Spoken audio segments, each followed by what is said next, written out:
Hay que plus infinitivo. Hay que plus infinitivo is very similar in construction to tener que.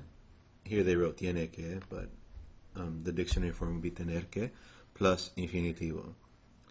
When you use hay que, it means something like this. It is necessary to, you must, one must, or should. Notice how she is mowing the lawn and she tells her sleepy boyfriend, hay que trabajar, no hay que ser perezoso. Hay que trabajar means one must work. No hay que ser perezoso. One shouldn't be lazy.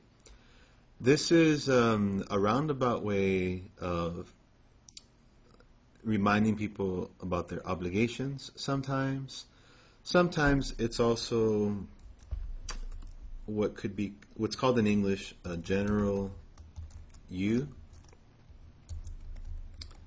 So let's say somebody asks you, how could I become a famous rapper?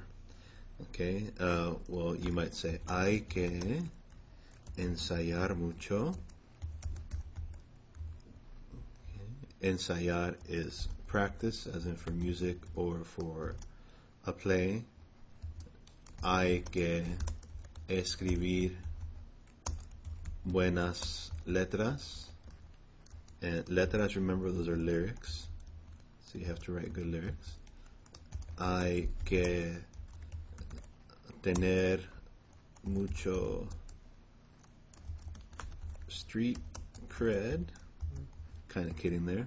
Okay, but anyways, when you're telling somebody these things, this is in general. Anybody who wants to be a famous rapper might want to follow these tips. And the person asking might not really want to be a famous rap star. He just might be wondering how you go about doing that. Okay.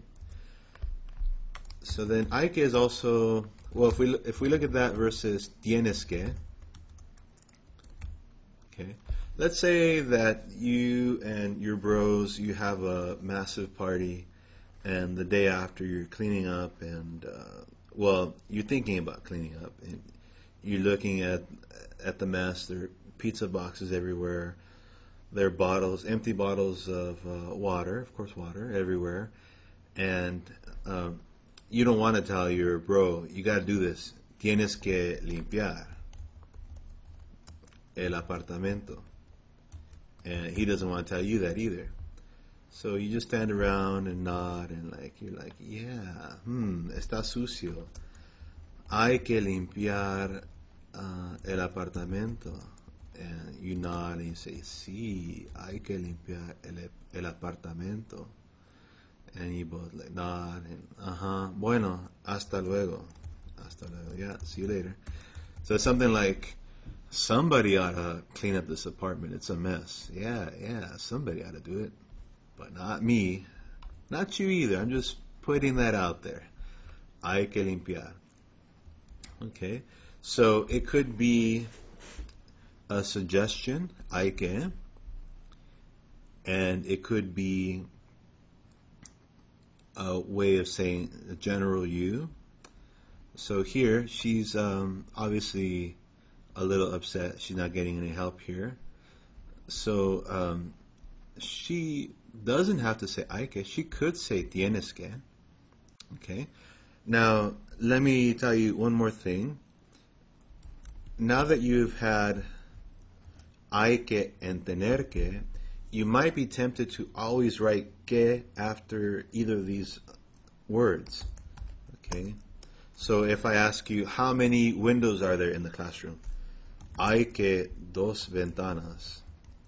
That's wrong. Don't think that you always have to put que after I. Okay. This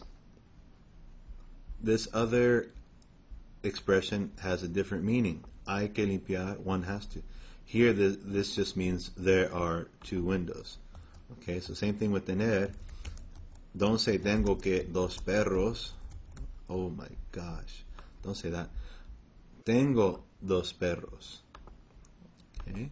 So notice also here what you would end up doing is putting hay que or tener que without an infinitive. Remember that you have to have an infinitive there.